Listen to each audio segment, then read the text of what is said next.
Hello, everyone.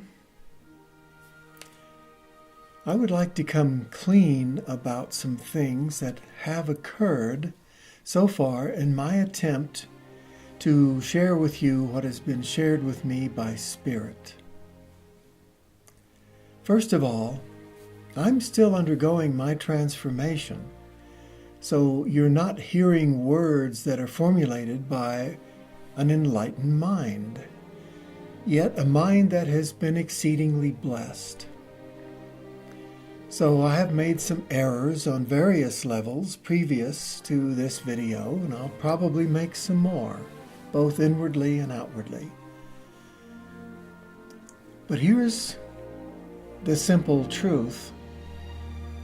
I have been shown the totality of our true identity, and I must and am sharing that with you and everyone who cares to listen and who has ears to hear. For some of it, you might say, is what we're specifically designed to see, even though it's utterly magnificent. And that brings me to the other side of the coin. I've also been made aware of why we have so much resistance and fear to the truth of our own identity. It has been said that it's only those who have experienced extreme suffering that have been pushed out of their little frame of reference which the ego has formed and we've all been conditioned in since day one of this incarnation and every incarnation.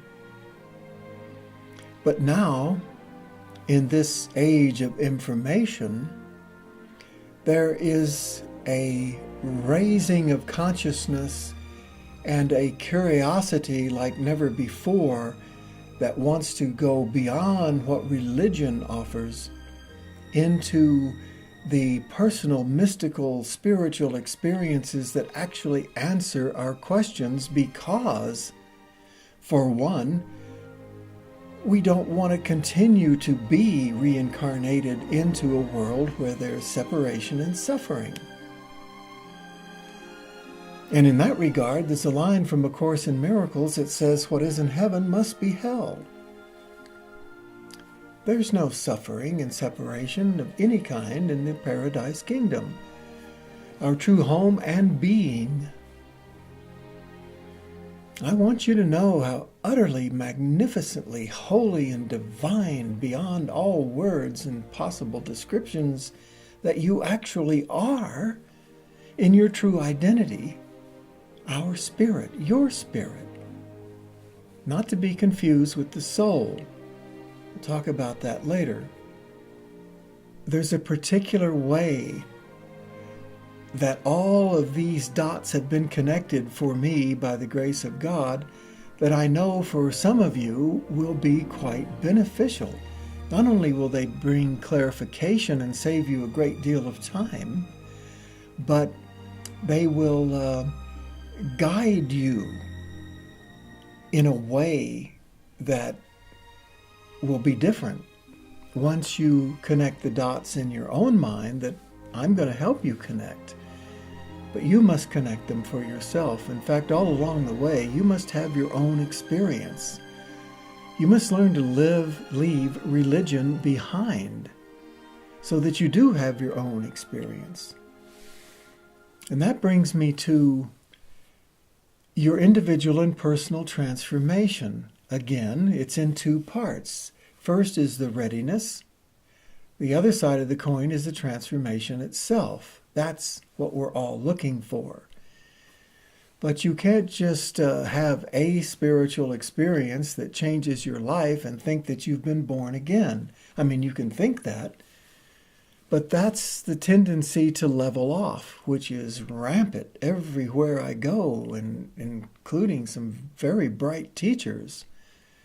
There is a tendency to level off thinking that you have arrived and that's it. And now you can just be happy and rest on your laurels and then what?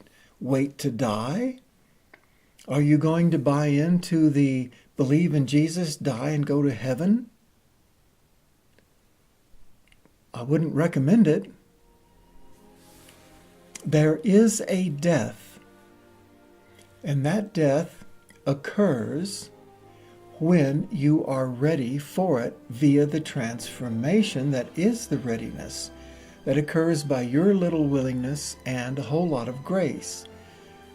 Your conscious commitment to your individual and personal transformation in the recognition that you must have your own experiences puts you on the path of being a Christian mystic. I say Christian because that's where I'm at. That's where I'm coming from. And understanding what that really is from a cosmic perspective, I can say that's all there is becoming a Christian mystic in the readiness to have your own experiences where you experience the freedom from suffering once and for all, and then are ready to join, as an ascended master, the solution to all suffering.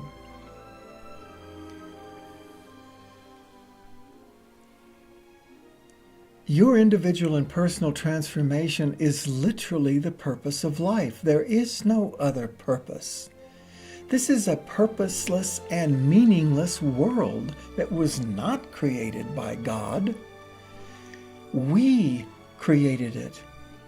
I don't mean you and me as humanoids.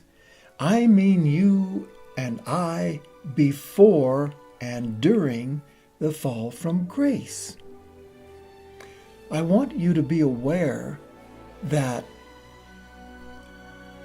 what we are experiencing here right now on planet Earth with these bodies and duality and limitation and separation and suffering is all an effect of the fall from grace, which needs correcting and is being corrected.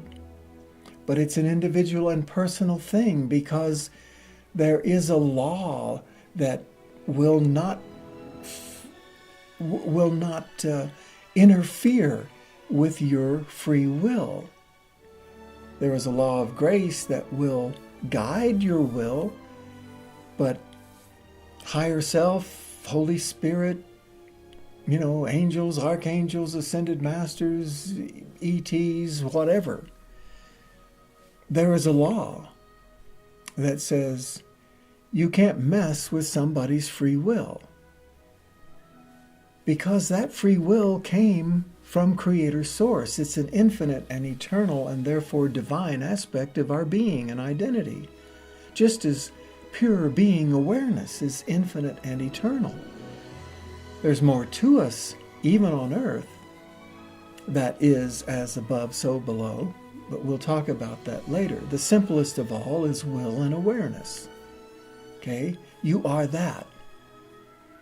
So it's up to you to will, to undergo your readiness, to look upon what you swore for all time you would never look upon, because you've made a bargain you cannot keep, and you, at the level of Christ, as did we all, made that bargain with the ego, and therefore we gave the ego the function that it has as a result of a misperception on a cosmic scale, because what took place at the fall from grace never occurred before. There was no idea of what it would actually become.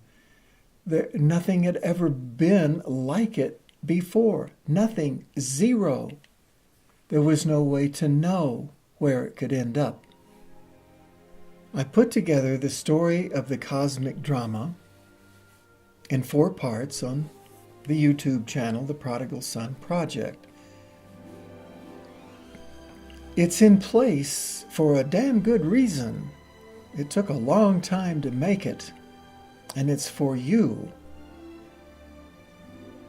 When you come to realize how the story of the cosmic drama can benefit you in your life, your purpose and your transformation, you'll be very grateful that I did so for you.